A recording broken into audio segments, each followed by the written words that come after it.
चीजें ध्यान रखना है, एक्यूरेसी और स्पीड।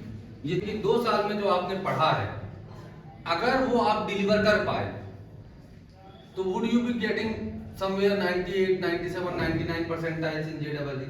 इस सिलेक्शन के लिए इंपॉर्टेंट चीज क्या है, आपने जो 2 साल में पढ़ा है वो क्या कर दें, आप समराइज कर लें।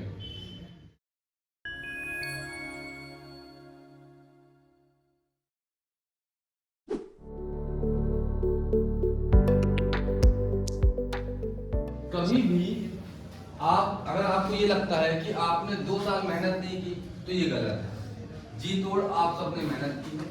जहां तक बात है पढ़ाई करने की, तो 2 साल में पढ़ाई भी आप सबने बहुत अच्छे से की, बहुत ज्यादा की है। Maximum of you have studied very well, ठीक है। और आप मेरी बात मत मानिए, आप अपने दिल से पूछिए कि 2 साल में जो आपने पढ़ा है, अगर वो आप डिलीवर कर पाए तो would you be getting somewhere 98, 97, 99 percentiles in JEE। आप आराम से बहुत अच्छे परसेंटाइल्स, इवन 99 प्लस परसेंटाइल्स भी बहुत इजीली कुछ बच्चे क्रैक कर सकते हैं, जितना 2 साल में पढ़े हैं। ऐसा शायद ही कोई बच्चा होगा कि अगर 2 साल में जो पढ़ा है वो डिलीवर नहीं कर पाता है तो प्रॉब्लम हो। अदरवाइज अगर वो सही से डिलीवर कर रहा है, जितने 2 साल में पढ़ाई की है, तो उसका जो परफॉर्मेंस है बहुत ही अच्छा आने वाला है और आराम से सिलेक्शन होगा।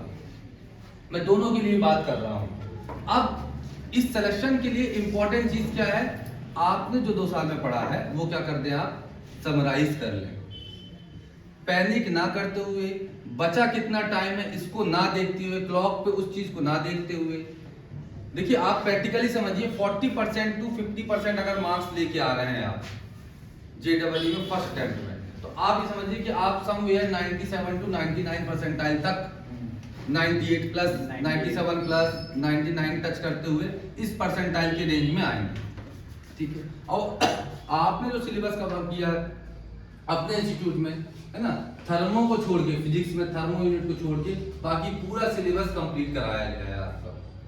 अब एक चीज ये सोचनी है कि भाई कंप्लीट तो हो गया सिलेबस इंस्टीट्यूट की तरफ से, रिवीजन भी गई, बहुत सारी चीजों का हुआ, कुछ चीजें नहीं करा पाए हम लोग भाई से, तो मतलब आपके एंड से वो चीज नहीं हो पाई है टाइम की कमी की वजह से। सबको पता है फर्स्ट टाइम बहुत जल्दी आ गया, एक्सपेक्टेशन से पहले आ गया।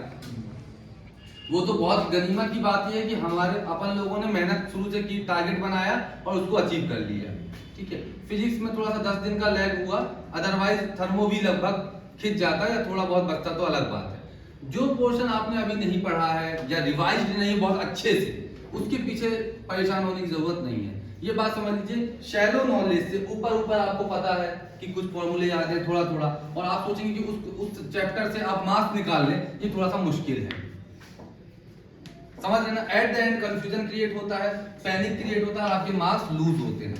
आप जो निकालेंगे, मार्क्स निकालेंगे, जो एग्जाम में कन्वर्ट करेंगे क्वेश्चंस को मार्क्स में, वो तभी कर पाएंगे जब आपका परफॉर्मेंस क्या हो, अच्छा हो, आपको चीजें याद हो, एटलीस्ट NCERT लेवल पे। 2 चीजें ध्यान रखना है, एक्यूरेसी और स्पीड। ये 2 आप बना के करेंगे एग्जाम में। सबसे पहले जब आप एग्जाम, मैं इसीलिए अभी बात कर ले रहा हूँ कि आपको पता है शेड्यूल सेंटर लॉन्च हो रहा है, उसके लिए बहुत ज्यादा हम लोग काम कर रहे हैं, लेकिन इसका मतलब ये नहीं कि हम आपको यहाँ पे कहीं किसी भी तरीके से आपका परफॉर्मेंस नीचे जाने देंगे या आप पे ध्यान नहीं दिया जाएगा। 2 चीजें समझिए, आपसे जितने भी, पहले तो मॉक टेस्ट आप लोगों को अब देना है, बहुत सारे NT अभ्यास वगैरह से प्रैक्टिस करना है ऑनलाइन की। दूसरा चीज क्या है कि आप जब भी पेपर लेके बैठे, JEE में टाइम प्लस में होता है, क्वेश्चंस कम होते हैं, ये बात समझ लीजिए। इतने दिनों से आप दे रहे हैं, इतनी प्रैक्टिस कराई गई है आपकी, मेरे को लगा सैकड़ों पेपर आप 2 साल में दे चुके हैं, 1.5 साल में, ठीक है। फुल सिलेबस लगातार क्यूमुलेटिव टेस्ट हुए हैं आप लोगों के, आप सबका बहुत जबरदस्त परफॉर्मेंस आ भी रहा है। हमको कोई डाउट नहीं है, हमको पता है कि 90 प्लस परसेंटाइल की लड़ी लग जाएगी और बहुत सारे बच्चे 97, 98, 99 परसेंटाइल की लाएंगे दुनिया से। इस चीज को लेकर हमको कोई ज्यादा डाउट नहीं है। आप ये मत पैनिक करिए कि अरे बहुत ज्यादा, ऐसा कुछ नहीं करना। बस आपको 2 टिप्स दे रहा हूं। पहला, पेपर हाथ में आए, चिल होके आपके जो क्वेश्चंस हैं उनमें से आप क्या करिए, अपने उन क्वेश्चन पहले एक बार रीड कर लीजिए पूरा। जैसे आपने मान लीजिए केमिस्ट्री पिक किया, यूजुअली यही होता है, chemistry, maths and then physics, क्योंकि भरोसा नहीं होता है कि भाई फिजिक्स में कैसा आ रहा है ना। सबसे इजी पोर्शन JEE में केमिस्ट्री माना जाता है, लेकिन इसका मतलब ये नहीं होता कि सब वो इजी हो। पिछले अटेम्प्ट में बायोलॉजी सबसे पहले सब करते हैं नीट में, नीट की बात कर रहा हूँ, बायोलॉजी लेंथी आ गया, बायोलॉजी टाइम को क्या कर दिया, मगअप कर गया, और फिजिक्स केमिस्ट्री बनते हुए भी बच्चे अटेम्प्ट नहीं कर पाए। आपको पहले 10 मिनट क्या देना है, पेपर को, उस सेगमेंट को, जिस सेगमेंट को आप अटेम्प्ट करने जा रहे हैं, सुकून से रीड करना, बिना घबराए हुए, अपने ब्रेन पे ट्रस्ट करना है। क्वेश्चन देखे तुरंत रिकॉल करने लगे, यार याद आ रहा है कि नहीं, इसका तो फॉर्मूला ही नहीं बन रहा, ऐसा नहीं है। क्वेश्चन है, कॉन्सेप्ट बेस्ड चीजें हैं, आपने पढ़ा है, जी तोड़ मेहनत की है, क्वेश्चन को सेलेक्ट करिए, सेलेक्ट करने के बाद में आराम से कॉन्सेप्ट को रिकॉल करिए, स्टेप बाय स्टेप होता चला जाएगा। तो पहले आपको कैटेगरी वाइज क्वेश्चन को सेलेक्ट कर लेना है। भाई ये 10 क्वेश्चन केमिस्ट्री में मेरे परफेक्ट हैं, और ये 6 क्वेश्चन या 8 क्वेश्चन में मेरे को डाउट है, तो जो परफेक्ट है उनको टिक कर लिया, डाउट वाले में थोड़ा सा मार्क बना, मतलब नोट कर लिया रफ पेज में अपना कि ये इस क्वेश्चन नंबर में क्या है, मेरे को डाउट है। परफेक्ट वालों को कर लो, डाउट वालों को अभी छोड़ दो। समझ में आ रही बात? चले जाओ नेक्स्ट सेगमेंट में। वहां निकाला मैथ्स में 17 क्वेश्चन मेरे को बन रहे हैं, इसमें से 12 क्वेश्चन मेरे परफेक्ट हैं एकदम, मेरे को फटाक हो जाएंगे। 12 क्वेश्चन कर लो, 5 क्वेश्चन जिसमें थोड़ा डाउट है, टाइम कंज्यूम कर सकते हैं, उसको अभी छोड़ो। फिजिक्स में पहुंच जाओ, आपने निकाला कि यार 14 क्वेश्चन बन रहे हैं, 14 क्वेश्चन में सॉल्व कर सकता हूं, 8 मेरे परफेक्ट हैं, 10 परफेक्ट हैं, उसको कर लीजिए। अब जब आप देखेंगे ना एट द एंड, वहां पे बाजू में ग्रीन टिक हुए कि यार मेरे 35 क्वेश्चंस क्या हो चुके हैं, सॉल्व मैं कर चुका हूं, अभी टाइम कितना हुआ, 2 घंटा हुआ। ये आपको कॉन्फिडेंस देता है। आप सब देखेंगे कि फर्स्ट राउंड आप जब करेंगे तो आराम से 25 प्लस, अक्सर लोगों के क्वेश्चन निकल जाएंगे 30 प्लस परफेक्ट में। किसमें? परफेक्ट। बस आपको क्या करना है, पेपर पूरा देखिए, टिक करिए, परफेक्ट कितने हैं, डाउट वाले कितने नहीं टच करना है, परफेक्ट वाले करते चले जाइए तीनों सेगमेंट के। इससे क्या होगा कि जो क्वेश्चन आपको बिल्कुल बन रहे हैं, इजी हैं, जब आप एक सेगमेंट के पीछे पड़ गए, हाथ धो के कि उसको निपटाऊंगा ही तभी जाऊंगा, तो हो सकता है लास्ट में मैथ्स में जो क्वेश्चन बन रहे थे, फिजिक्स में जो इजी क्वेश्चन थे, वो हमारे ना हो पाते, जिससे मार्क्स क्या है, शॉर्ट। आपको 50 to 60% में तो बहुत बढ़िया रैंक आ जाएगी आपकी। तो आपको ये क्लियर होनी चाहिए, नीट में उल्टा होता है, नीट में आपके पास में लेवरेज ही नहीं है कि आप पेपर छोड़ पाओ, उसमें स्पीड का टेस्ट होता है। समझ में आ रही बात की नहीं आ रही? अब आपने देखा कि यार मैं 28 क्वेश्चन मैंने कर लिए जो परफेक्ट में, अभी मेरे पास 18 क्वेश्चन किसमें है, डाउट वाले सेगमेंट में। फिर आप डाउट वाले सेगमेंट को करना चालू किए, देखिए मैं 35 कर लिया यार। अब जब आप 35 क्वेश्चंस कर लिए हैं, अब आप रिस्क अपना कैलकुलेट कर लीजिए कि यार 35 करने के बाद मैं इतने क्वेश्चन में मेरा रिस्क है, इसको कर लेता हूँ, इसको छोड़ देता हूँ। देखेंगे आप कि आप जैसे जैसे आपके क्वेश्चंस अच्छे होते चले जाएंगे, सेल्फ कॉन्फिडेंस बूस्ट होगा, नर्वस सिस्टम एक्टिवेट होता है, डिप्रेस जब आप नहीं रहते हैं, बिल्कुल एक्टिव मोड में चले जाते हैं, बहुत सी चीजें जो आपको पुरानी रिकॉल नहीं थी वो एग्जाम हॉल में रिकॉल होना शुरू हो जाएगी। इसी का उल्टा भी होता है जो अक्सर होता है, ठीक है। एग्जाम का टेंशन लिया आपने, आप गए एक किनारे से करना चालू कर दिए बिना पेपर को देखे, शुरू के 3 क्वेश्चन टफ फंस गए, पसीना आ गया, और फिर बनता हुआ भी पूरा बर्बाद, ब्लाइंड होके चले आया। इसीलिए क्या करना है, कूल होके आपको सोचना है यार मेरे को 10 से 12 क्वेश्चन निकालने हैं हर सेगमेंट में, बस नहीं से मतलब है बस। अब जब आपने आपके माइंड में ये क्या 10 से 12 ही निकालना है मेरे को, तो आपको क्लियर है कि इतना तो निकल ही जाना है। और जब आप देखोगे कि यार 8 क्वेश्चन में बहुत एवरेज बच्चों की बात कर रहा हूं मैं, तो फिर अब अरे यार ये तो निकल गए मेरे 35 क्वेश्चंस बन रहे हैं मेरे को। अब आपने 10-12 सॉल्व कर दिए, बताओ यार 12 हो गए, 1.5 घंटे में आपके 35 क्वेश्चन सॉल्व हो गए। इसमें आपने 20 मिनट की कुर्बानी दी। 20 मिनट की कुर्बानी मतलब पेपर को रीड करने में, जैसे पहले केमिस्ट्री सेक्शन पूरा रीड किया, समझा उसको, फिर उसमें क्वेश्चन सेलेक्ट कर लिए, बाद में जो रफ शीट होती है आपने उसमें नोट डाउन कर लिया, क्वेश्चन नंबर ये परफेक्ट उनमें पी लिख लिया, डाउट वाले में डी करके लिख लिया, फिर फिजिक्स में कर लिया। आपको मेरी बात समझ में आ रही है कि नहीं आ रही है? अब पैनिक करने की जरूरत नहीं है कि अरे क्या बताएं नहीं हो पाएगा, जो मैं आप लोगों में देख रहा हूं, आप ही समझिए फर्स्ट अटेम्प्ट है ना, और इस बार तो और जल्दी आया है, बहुत कम जाएगा कट ऑफ। मैं आपसे कह रहा हूं बहुत कम जाएगा कट ऑफ, जो हर बार जाता है उससे भी कम जाएगा। पिछले साल अपने यहाँ से ब्रजेंद्र सिंह ने 97 परसेंटाइल गेन किया, 130 मार्क्स में उसको 97 परसेंटाइल आया, 128 या 138 मार्क्स में, क्यों सर? ठीक है, तो उम्मीद है कि आपको मेरी बात समझ में आ रही होगी। अब पैनिक करने की जरूरत नहीं है, लास्ट मिनट स्पेशली आप यूट्यूब के चक्कर में मत पड़ना। जो आपने पढ़ा है साल भर वही आएगा। फर्स्ट शिफ्ट में कैसा आ रहा है, इसमें मैथ्स टफ आ गया, उसमें ये आ गया, बहुत ज्यादा इवैल्यूएशन करने की जरूरत नहीं है, क्योंकि हर शिफ्ट का अलग सेगमेंट होता है। एनटीए इंडिया की one of the most reputed organisation है, बहुत बड़े बड़े एग्जाम्स कंडक्ट कराए, तो बेवकूफ नहीं है वहां के लोग। वहां पे इतने बड़े बड़े प्रोफेसर और साइंटिस्ट होते हैं जिन्होंने पूरी लाइफ साइंस के पीछे लगाई है, तो वो बेवकूफ नहीं है। माइनर मिस्टेक्स कहीं पे भी आ सकती है, वो एक अलग बात है। तो पेपर बहुत साइंटिफिक मैनर में डिजाइन होते हैं। आप इसमें कोई एनालॉजी या कोई मतलब कोई लॉगरिथम फाइंड आउट नहीं कर सकते कि सब में मैथ्स टफ आ रहा है, सब में फिजिक्स टफ आ रहा है। आपका सेगमेंट टफ आ रहा है तो उसमें बस वही बात ध्यान, अगर टफ आ रहा है तो आपका उसमें परसेंटाइल कम नंबर पे बनेगा। आपको नंबर ऑफ क्वेश्चन क्या कम सेलेक्ट करना है। टफ जा रहा है तो क्या दिक्कत है, टफ जाने दीजिए, कोई दिक्कत वाली। टफ आ गया सर इसलिए नहीं हो पाया, ऐसा नहीं। टफ आएगा तो इतना नहीं कि 8 क्वेश्चन आप किसी सब्जेक्ट से नहीं बना सकते हैं।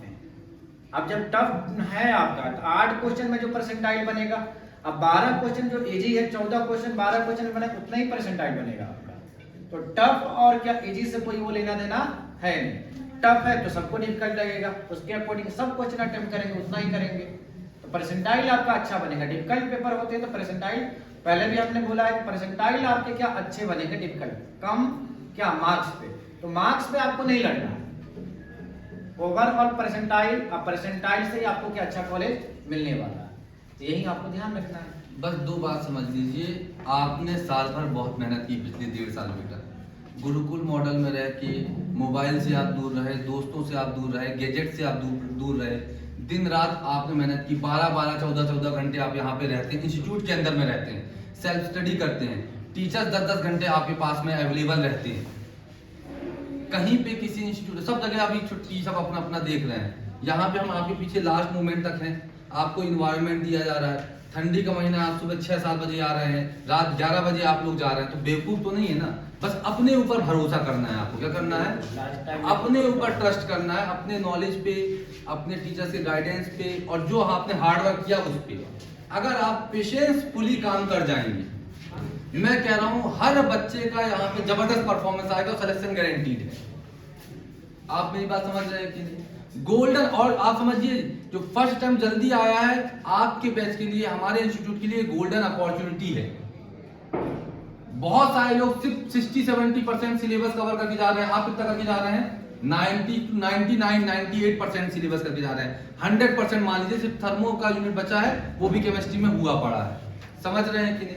तो उसको कुछ छूटना नहीं कहते, 100% सिलेबस आप करके जा रहे हैं with some at least leverage of 20 to 30 days। Clear है मेरी बात के नहीं? दूसरी बात, डायरेक्ट क्वेश्चंस आते हैं, बहुत ज्यादा घबराना नहीं है। लास्ट टाइम में फॉर्मूले रिवाइज करिए, अपने नोट्स रिवाइज करिए, फॉर्मूले में कौन सी वैल्यू कैसे पुट करते हैं, ये सारी चीजें जो बेसिक्स है ना, उस पर ज्यादा वर्क करिए। टफ क्वेश्चन की तरफ, बहुत ज्यादा न्यू क्वेश्चन की तरफ अब जाने का टाइम नहीं है। जो हमने किया है वो समराइज कर लेना। क्या कर लेना है? सम अप कर लेना है। तो hoping for the best from your side and from our side as well. We means you and us have done the wonderful job since last 1.5 years or 2 years, the time you have joined us in the institute. We are hoping the same performance is going to be reflected on the exam as well. ठीक है? आप लोगों को किसी को कोई problem हो, कोई इशू हो, तो आप बिल्कुल डिस्कस कर सकते हैं किसी भी टाइम में। आपके एग्जाम कल है, आप ये समझिए आज तक आपको पढ़ना है। एग्जाम वहां जाने के बाद आप जबलपुर गए, जहाँ पे भी आपका सेंटर है, वहां जाने के बाद तू कहाँ पे है, मैं कहाँ पे हूँ, तेरा होटल कौन सा, मेरा होटल कौन सा है ना? इंस्टाग्राम में स्टोरी लग रही है, going to give NEET NTA examination JEE 2023। ये सब बेवकूफी करने की जरूरत नहीं है। पूछा और बाद में वही कमेंट करेगा ना, तो कमेंट्स आर टर्न्ड ऑफ। तो ऐसी नौबत मतलब, work in silence, let your success make noise. समझ में आ रही मेरी बात? जैसा हम लोग शुरू से करते आए हैं, किसी को नहीं पता यहाँ पे बच्चे कितनी मेहनत करते हैं। बहुत ढिंडोरा हम लोग पीटते नहीं, दिन रात हम लोग काम करते हैं, मेहनत करते हैं, वो आपको मिलेगा। समझ में आ रही है मेरी बात? दूसरा, जिसको भी फाइनली IIT में सिलेक्शन लेना है, लिटमस टेस्ट बता दे रहा हूँ, पेपर होने के बाद जिस दिन आप आओगे उस दिन आप रेस्ट कर लो, अपना सेल्फ रेस्ट और शाम से ही आप पढ़ाई चालू कर दो। अगर आप चाहते हो कि आप आईआईटी में सिलेक्शन ले लो, ये रियलिटी है बेटा, इतना आपको परसिवरेंस अपने अंदर कैरी करना पड़ेगा। समझ में आ रही मेरी बात की नहीं आ रही? इतना परसिवरेंस, कितने महीने की बात और है? 3 महीने की। कितने महीने की? 3 से 4 महीने। जब एक बार आपका एडवांस का एग्जाम हो जाएगा ना, उसके बाद आपके पास इतना टाइम रहेगा कि पूछो मत। ना ये दोस्त कहीं जाएंगे, ना पाली कहीं जाएगा, ना दूसरा पूरा हिंदुस्तान और हमारा देश कहीं चले जाएगा। जो दोस्त जिनके सामने चिल मारना चाहते हैं वो भी यहीं रहेंगे, वो आएंगे, वो भी आएंगे। और इनको मैं आप बहुत क्लियर बता दूं, ऐसा ना हो कि 2023 के बाद भी यही हो। मैं बिल्कुल नहीं चाहते हम लोग कि तुम्हारे में से किसी की भी शक्ल दोबारा यहाँ पे दिखे। आप देश में बिल्कुल एडवांस क्वालिफाई करिए, अच्छी रैंक लाइए और बिल्कुल कट लीजिए। ना हमको आपकी शक्ल देखना पसंद है, आपसे मिलेंगे, ना आपको हमारी शक्ल पसंद है, हमको आपसे मिलना भी नहीं है। सीधे हम आपसे वीडियो कॉन्फ्रेंसिंग में इंस्टीट्यूट के लिए वीडियो बनवा देंगे। बस आप थैंक बोल देना, सर बहुत बढ़िया पढ़ाया आप लोग। बस कि पता चले I just interview with IIT Mumbai girl. अब उसके बाद में yes IIT Mumbai CS branch, NIT Trichy, है ना, ये आईआईटी, आपका इंटरव्यू पब्लिश हो। हम लोगों को वो खुशी मिले जिसके लिए 2 साल से हमने मेहनत की है। बेटा यहाँ पे एज अ फैमिली मेंबर हम लोग 2 साल रहे, साथ में रहे, दिन रात मेहनत की। अप्स डाउन्स हर जगह आते हैं। लॉकडाउन का भी सेशन था आप लोगों का जब शुरू हुआ, बीच में 15 दिन का फिर लॉकडाउन लगा। लेकिन जो भी हो सकता था, छोटे से टाउन में छोटी सी फैसिलिटी के साथ में हमने बेस्ट परफॉर्मेंस किया। ठीक है, बस मैं ये चाहता हूँ कि यही हार्डवर्क और सेल्फ कॉन्फिडेंस रिफ्लेक्ट हो जाए आपके एग्जाम में। और हमको कब तक एंजॉयमेंट नहीं है? एडवांस के एग्जाम हॉल से निकलने तक। जिसको बीच में एंजॉयमेंट चाहिए वो समझ लीजिए उसका ट्रैक गलत हो गया बेटा। और जब आपके दोस्त हो जाएंगे और आप नहीं हो पाएंगे, उस वक्त में अफसोस होता है। यहीं पे ऑफिस में भी बच्चे गले लग लग के रोते हैं हमसे, हाँ अरे सर क्या बताएं, आंसू निकलते हैं फिर, और वो फिर देखा नहीं जाता। स्पेशली उन बच्चों के लिए जो मेहनत की 2 साल, यानी आप सब, तो ये बहुत बुरा करता है। अगर मेहनत नहीं किए होते, इतना सेक्रीफाइस, आज के ज़माने में पूरे डिजिटल मीडिया से गायब रहना, गुरुकुल मॉडल में बैठना, छोटी सी जगह में छोटी फैसिलिटीज के साथ में आपने सेक्रीफाइस से 2 साल गुजार दिए। कीमती 2 साल होते हैं, उसका रिवॉर्ड आपको मिलना चाहिए। आपकी कामयाबी में हमारा कितना श्रेय है? 0.00001%। 99.99999% आप ही की मेहनत होती है बेटा। हम क्या है, डायरेक्शन दिखाने वाले हैं। ये ट्रेन दिल्ली जा रही है, इसमें बैठ जाओ, आप मान लिए हमारी बात, बैठ लिए, जैसा आपने गाइड किया वो फॉलो किए, आप पहुंच गए। करने वाला कौन था? आप ही थे ना। अब यहाँ पे सेलेक्ट कितने होंगे? 30%, 40%, 50% बच्चे। हम होप कर रहे हैं 100% सेलेक्ट हो जाए। लेकिन अगर हमारे बस में तो हम किसी भी गली को पकड़ कर लाते और कहते चलो इसको आईआईटी मुंबई में दे दो। ऐसा तो होता नहीं ना। हार्डवर्क आपका है बेटा। और ये आप समझ लीजिए, दुनिया में किसी भी इंस्टीट्यूट से सिलेक्शन नहीं होता है, इंस्टीट्यूट से गाइडेंस मिलता है। अच्छा इंस्टीट्यूट चूज करिए, अच्छे मेंटर्स चूज करिए जो आपके लिए फिक्र करें, दिन रात मेहनत करें, उनमें वो पोटेंशियल होना चाहिए कि आपको आपके मुकाम तक, आपके टारगेट तक पहुंचा सके। मेहनत आप ही को करनी है, सो आपने की है। बस मैं ये चाहता हूं जो आपने किया है वो आपको रिटर्न में मिले। मैं आपसे बिल्कुल हाथ जोड़ के रिक्वेस्ट कर रहा हूं, आप एग्जाम देने के बाद बिल्कुल पिकनिक घूमना फिरना मत करिए। घर आइए, अपने दोस्तों जो आपके यहाँ पे क्लासमेट्स हैं, फोन में पूछ लिया एक दूसरे से कि क्या हुआ, कैसा रहा, थोड़ा सा रिलैक्स किया, सो गए, आराम से उठे और फिर से मेहनत में लग गए। कब तक? एडवांस के एग्जाम हॉल तक, एग्जाम हॉल से निकलने तक। क्योंकि 3 महीना बचा है एग्जाम में, और इसको देने के बाद और अभी हमारा खुद का हाल बेहाल है, और फिर हम उसमें एंजॉयमेंट करें। समझ में आ रही बात की नहीं आ रही? जो डिजर्व करते हैं वो मिले, उसके लिए वो सेक्रीफाइस देना पड़ेगा जो डिजायर्ड है, जो रिक्वायर्ड है। समझ में आई बात? Hoping for the best from your side. This is for both the parties, those who are from JEE and those who are for NEET attempt. बिल्कुल आखिरी अटेम्प्ट तक आपके पास में अब कोई लेवरेज नहीं है, ना कोई किसी की शादी में जाना है, ना किसी के बर्थडे मनाना है, ना खुद का बर्थडे मनाना है। बर्थडे है, बहुत अच्छी बात है, पैदा हुए थे कुछ करने के लिए, वो कर रहे हैं हम। वो मेहनत करिए, एक बार अचीव कर लीजिए, क्योंकि 2 साल की मेहनत को आप फनल में डालना है ना, चैनलाइज करना है। बिल्कुल आपको फनल में डाल के अब आउटपुट लेने का टाइम है।